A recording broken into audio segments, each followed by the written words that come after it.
Good day, everyone. I will be showing you how to solve for simple and compound interest. But first, let us have this definition of simple interest. So simple interest is an interest that is calculated on the balance owned but not on the previous interest. So ang ibig sabihin lang ng simple interest na nagkakaroon lang tayo ng isang beses na interest kapag nangungutang tayo. For example, we have kapag sasakay kayo sa tricycle. Now, kapag sumakay kayo ng tricycle kasama yung mga kaibigan ninyo at yung pamasahe is 15 or 15, so this is 15 pesos, sabihin na natin, and wala kayong barya, ang sasabihin ninyo, pautang naman, and ang sabi naman ng kaibigan gagawin itong 20. So as you can see, may tubo tayong 5 pesos. So nagkaroon tayo ng simple interest dyan kasi isang beses lang naman nagkaroon ng tubo. Ang tawag dito sa 5 pesos natin ay yung interest. Yun yung patong natin. Ang tawag naman natin sa 15 pesos, ito yung principal. And of course, dito sa 20 pesos, ito yung maturity value. Pag sinabi natin maturity value, yung principal plus yung interest. So, we have a formula of I is equal to PRT. So, ganyan lang kadali. So, I is the simple interest, P yung principal natin, R rate of interest, and T it is the time. Isa-isahin natin na definition yung mga variables natin. For principal, it is the original amount borrowed. So, kung ilan yung hiniram ninyo. Doon sa scenario ko kanina, yung original na hiniram ninyo is 15 pesos. So, yun yung principal natin. For the rate of interest, para tayo magkaroon ng interest, nagkakaroon tayo ng rate of interest sa mga bangko. In other banks, nagkakaroon tayo ng 2% rate of interest. So, ito yung patong niya yearly. So, kung may 100 pesos ka, at nagka, umabot to ng isang taon, so magiging 102 pesos na siya. So, yung rate of interest natin is yung may percentage. For the time, so kung kailan babayaran nung nag-utang yung inutang niya. So sa scenario ko kanina, ang time natin is babayaran niya daw mamaya. And of course, the maturity value, it is the total amount the borrower would need to pay back. So, it's the principal plus the interest. So, yan na yung maturity value natin. For example, we have this. This is example number 1. A business borrowed 10 million pesos from the bank. If he agrees to pay an 8% annual rate of interest, calculate the amount of interest in 5 years, 10 years, and 15 years. Okay? So kapag naka-encounter kayo ng word problem, you can use GOOSA na napag-aralan ninyo nung elementary kayo. So, G, meaning lang yan is given, U, unknown, O is operation, S, solution, and A is answer. Now, for this word problem, hindi na natin kailangan ng operation since meron na tayong formula for that. So, we have given, unknown, solution, and answer. So, yun yung step-by-step process natin para makuha yung sagot dito sa number 1. So, first is given. So, dito sa given natin, yung business owner ay humiram ng 10 million pesos sa bangko. So, kapag humiram, ito yung principal value natin. So, we have 10 million. So, how many zeros are there in the 10 million? We have 7. So, 1, 2, 3, 4, 5, 6, 7. So, yan yung principal natin. Next, if he agrees to pay an 8%, may nakita kayong percentage dyan. So, we have R is equal to 8%. Now, hindi natin to sinasubstitute sa formula natin as percentage. I-convert natin to into decimal value. So, we have 0.08. And last, calculate the amount of interest in, we have 5 years, 10 years, at saka 15 years. So may tatlo tayong time for that. T sub 1 is 5 years, 5 taon. T sub 2 is 10 years. And yung T sub 3 natin is 15 years. Okay? So what do you think is the unknown of number 1? It is the interest. Okay? So, ang interest natin ang ano natin is interest. So, you just need to um, substitute yung mga given natin sa formula na I is equal to PRT. Since we have three time or three length of times, so T sub 1 muna tayo. So I is equal to P is 10 million. 1, 2, 3, 1, 2, 3 times R is 0.08 multiplied by 5 years kasi yun yung una. So on your calculator, what is the product of 10 million, 0.08, and 5? So pag times nyo lang siya. So we have 4 million pesos. So 1, 2, 3, 1, 2, 3. So don't forget yung unit natin which is peso sign. So yan yung T sub 1. Yan yung interest o yung patong dun sa 10 million kapag 5 years niyang babayaran. Next, how about yung T sub 2 natin? So I is equal to, so 10 million, 1, 2, 3, 1, 2, 3 times 0.08 multiplied by 10. So, ilan na kaya yung patong dun sa utang niya kapag? How much is the interest within 10 years? So, we have 10 million times 0.08 times 10 is 8 million na ngayon. 8, 1, 2, 3, 4, 5, 6. So, 8 million na yung utang niya. Don't forget yung unit natin which is pesos. Okay, last we have T sub 3. So I is equal to 10 million, 1, 2, 3, 4, 5, 6, 0.08 times 15 which is equal to 10 million times 0.08 times 15 is, we have 12 million. 12 million. Don't forget yung unit natin which is pesos. So anong napapansin ninyo dito sa ating word problem number 1? Na kapag tumatagal yung ating time natin sa pag-utang, tumataas yung interest natin. Simple interest to be exact. Okay, so ulitin ko, given muna, then unknown, um, equation, solution, and answer. Number 2, we have compute the simple interest of a loan amounting to 50,000 payable in 6 months if the interest is 3.5. Dito sa number 1, napapansin ninyo na yung given time natin is in years. Okay? In a year format. Now, dito sa number 2 natin, this is example number 2. Dito sa number 2 natin, we have 6 months. So, paano na yung magiging time natin for that? Okay, given tayo. What are the givens? So, we have 50,000. So, ano yung 50,000 natin? Ito yung principal natin. Next, may nakita kayong percent dito. So, we have R is equal to 3.5%, which is equal to, convert it into decimal, 0.035.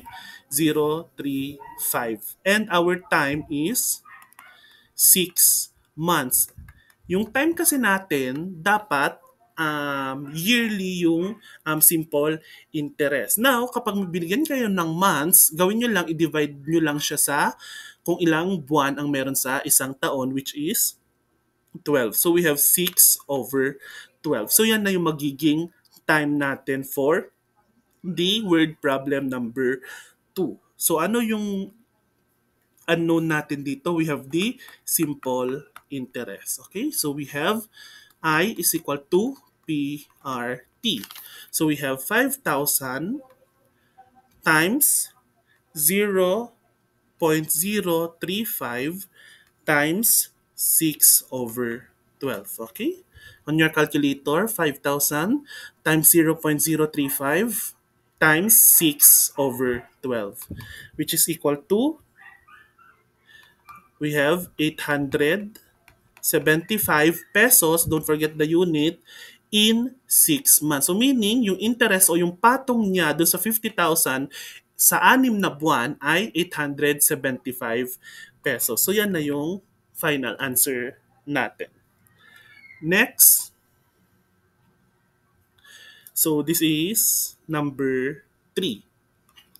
Mr. Flores plans to buy a sala set from department store which costs 12,000 pesos. The loan charges 1,800 interest in 6 months. Find the simple interest rate. Magbigay ng given. We have 12,000. So we have 12,000. So 12,000 ito yung inutang niya, which is principal value. Now, as you can see, meron tayong another peso value dito. We have interest daw, nagkaroon ng interest or patong yung 12,000 niya ng 1,800. So we have 1,800 as our given, and hindi ito yung rate of interest. So ito na yung magiging I natin. And next, we have in 6 months. So our time is 6 months. May months tayo. We have 6 over 12. So ano yung unknown natin? So we have find the simple interest rate. So rate na yung hinahanap natin. So paano natin kino-compute yung rate kapag binigyan tayo ng I is equal to, wait lang. So wait lang. So we have I is equal to PRT na equation. So paano na kapag R na yung hinahanap? What do you think is the formula? So we have R is equal to I over PT. So, paano yan naging ganyan yung equation natin? So, let's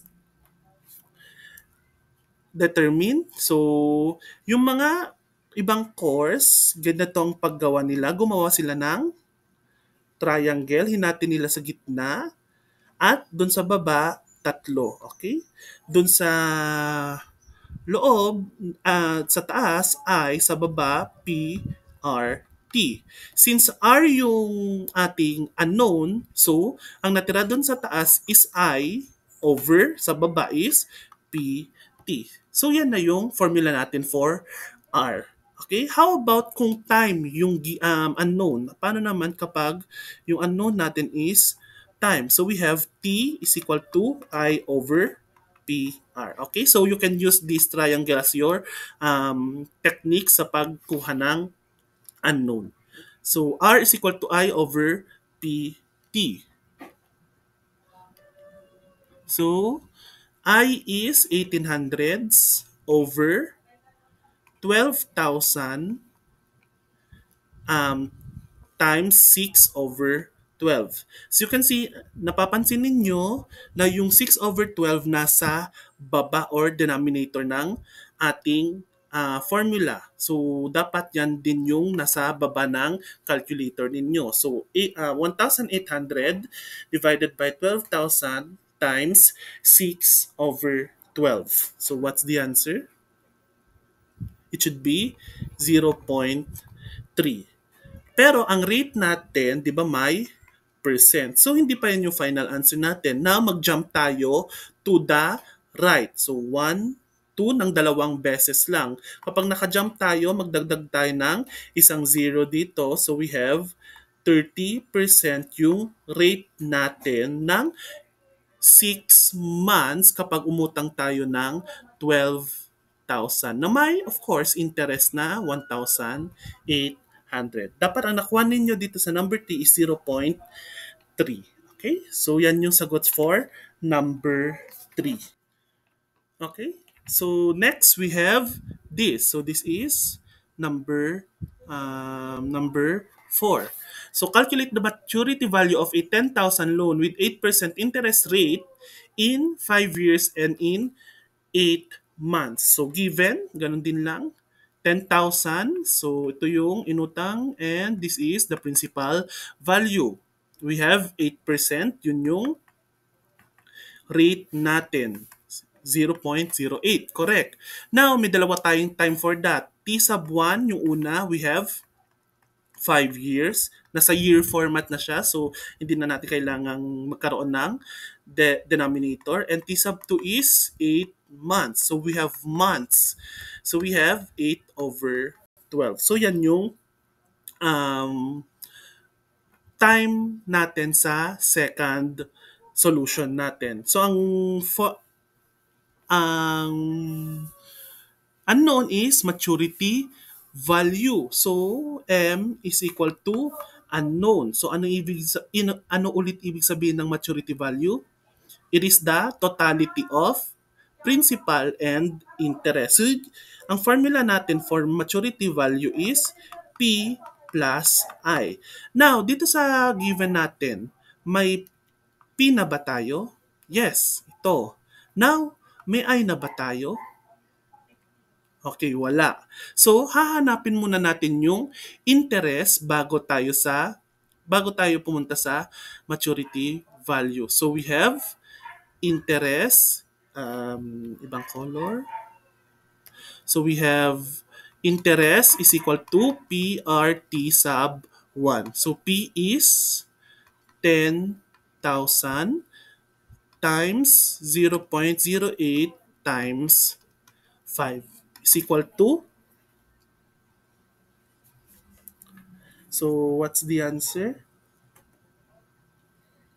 We have 4,000. Don't forget yung pesos natin. So, interest pa lang yan. So, nakompute na natin yung interest. Next, we have yung maturity values na P plus I. So, P is 10,000 plus 4,000. So, 10,000 plus 4,000 is, we have 14,000 pesos. So, ito yung buong babayaran in 5 years. So, we have 14,000 as our final answer. How about yung T sub 2? So, sulat ko lang yung given ulit. 10,000. So, this is P. R natin is 8%, which is 0.08. And our T sub 2 now is 8 months, or we have 8 over 12. Ang hinahanap, maturity value. So, I is equal to PRT sub 2. So, 10,000, 1, 2, 3, times 0.08 times 8 over 12. So, on your calculator, what is 10,000 times 0.08 times 8 over 12? We have 533.33 pesos. Okay?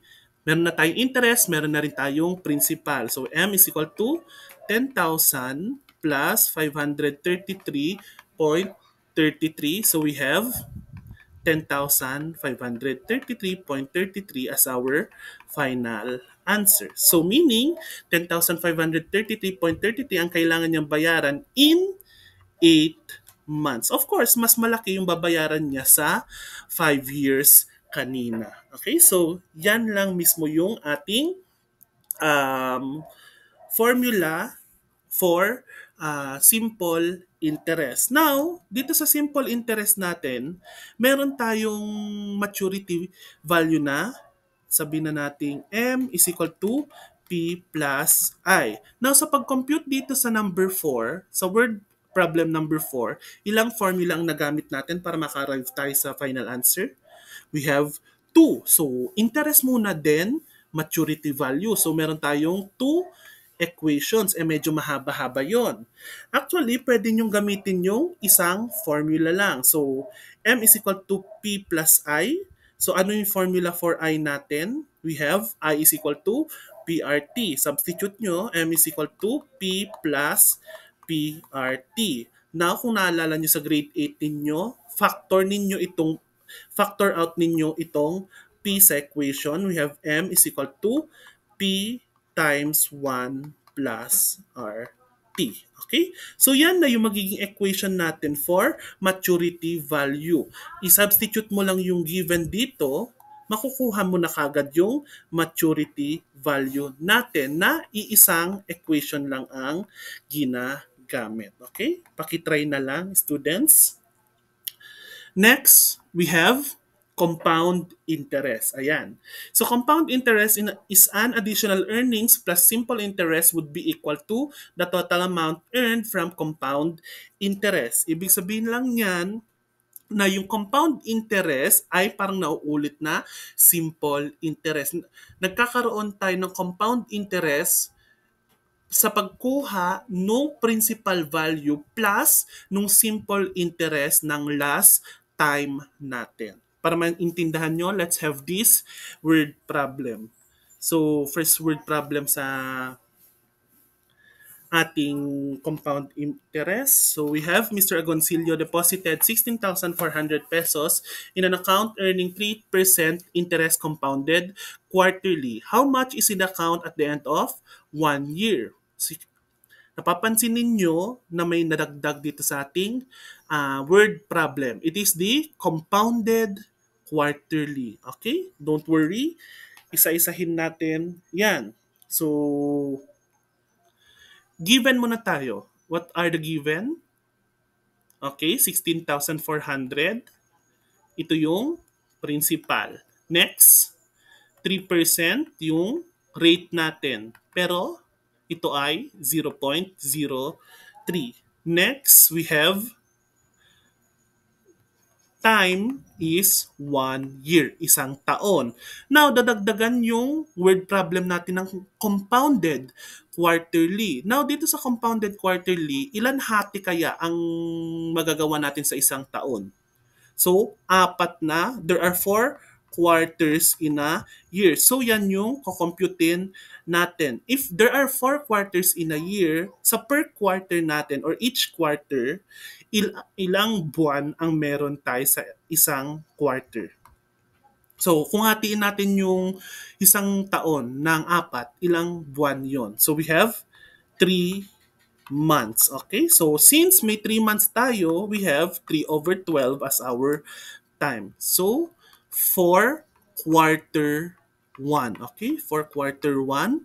So, M is equal to, gamitin natin kanina yung M is equal to P times 1 plus R times T. So, P is 16,400 times 1 plus 0.03 times 3 over 12. Kasi yung first quarter pa lang naman ang sinosolve natin.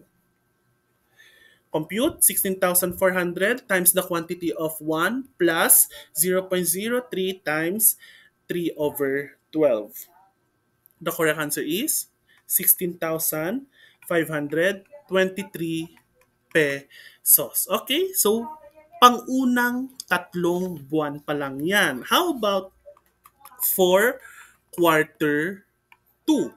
So M is equal to, now dito sa principal value sa principal value, hindi na natin gagamitin yung 16,400 kasi nasa compound interest na tayo. So, ang compound interest na natin ngayon, ang principal value na natin ngayon ay 16,523. Our new principal value. 1 plus 0.03 times, since quarter 2 pa lang siya, 3 over 12 pa rin. Okay, on your calculator, what is 16,523 times 1 plus 0.03 times 3 over 12? We have 16,646.92 pesos. Okay, that's quarter 2. Next, 16,000, wait lang. Yung quarter 2 natin, M is equal to 16,646.92 pesos. Now, quarter 3. For quarter 3, malapit na tayo sa quarter 4. We have M is equal to 16,646.92 times 1 plus 0.03 times 3 over 12. What do you think is the answer? 16,771.77 pesos. And last, for quarter 4. M is equal to 16,771.77 multiplied by 1 plus 0.03 times 3 over 12. Okay, calculator, 16,771.77 times 1 plus 0.03 times 3 over 12. We have 16,897.56 pesos. So, ibig sabihin lang niyan na yung babayaran niya sa isang taon should be equal to 16,897.56. Okay? Medyo mahaba-habang solution yung compound interest natin. So, ang nakalagay dito sa word problem number 1 natin is compounded quarterly. Paano kapag yung word problem natin is compounded quarterly tapos pinapahanap natin is in 6 years? So, ilang solution yan? So, 4 times 6, we have 24. So, magkakaroon tayo ng 24 solutions. How about kapag meron tayong compounded daily? So, compounded daily, tapos ang years natin is 3 years. So, how many years? How many years? How many days are there in a year? So, 365 kapag hindi leap year. 366 naman kapag leap year. But, ang common na ginagamit natin is 360. So, ipag-times nyo lang yan. So, meron tayong 1,000 plus na solution. So, medyo mahaba-haba yung solution natin for that. So, may bago tayong formula for compound interest. At ito yon. So we have M is equal to P times 1 plus R over N raised to N times T. Napapansin ninyo, nadagdagan lang siya ng variable na N natin. So, M is still the maturity value, P is the principal, R is still the rate, and T is the length of time. Now, dito sa N natin, number of compounding periods per year, madami kasing mga types yan. Una, daily. So, we have, sinabi ko na kanina, 360. Next, weekly. We have, how many weeks are there in a year? Ilan sa tingin nyo? 52. Next, we have monthly. Ilang months ang meron sa isang taon? 12. Susunod, quarterly na nasa word problem number 1. We have 4. Semi-annually. We have 2, and yearly or annually, parehas lang naman sila, we have 1. So, yan yung mga N natin, yung compounding periods per year. Let's have this formula dito sa ating number 2. Mr. Misa deposited 15K in an account earning 5% interest compounded quarterly for a period of 2 years. So, given 15,000, which is principal. Next, interest, rate of interest, 5% or 0.05. Correct. Time is 2 years. Okay, nasa year format na siya, so wala nang denominator. And our N is compounded quarterly. So we have compounded quarterly. So kapag compounded quarterly, 4 yung ating number na isa-substitute. So we have M is equal to P is, P times 1 plus R over N times raised to N T. So we have P is 15K, 1 plus R is 0.05 over 4 times 4 times 2. So we have, calculator ninyo. Kung walang box-box yung calculator ninyo, ang unahin ninyo muna itong part na ito, 0.05 divided by 4 equals, plus 1 equals, raise to, pag sinabi kong raise to, yung ganyang button, raise to 8 equals, and times 15,000 equals. So what's the answer? We have 16,567.29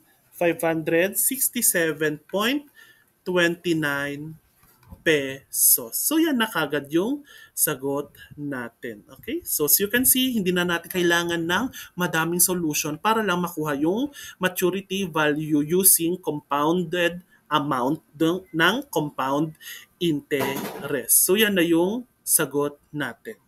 And last word problem, calculate the future value of 7,500 in earning 9% interest compounded daily for 3 years. Given 7,500, which is the principal. Next, rate is 9%, 0.09. Next, T is 3 years, and our N is compounded daily or 360. Give substitute nyo na kagad 7,500 times 1 plus R over N 0.09 over 3 360 I should say raised to 360 times 3. Okay? So ulitin ko sa mga walang box-box yung kanilang mga calculator, 0.09 divided by 360 equals plus 1 equals raised to parenthesis 360 times 3 parenthesis equals times 7,500 equals. So the correct answer is we have 9,824.40. Don't forget yung unit natin na peso. So yan na yung final answer natin using the compounded amount formula. Okay, so medyo madali yung solution natin for compound interest. That's it for today and thank you for listening.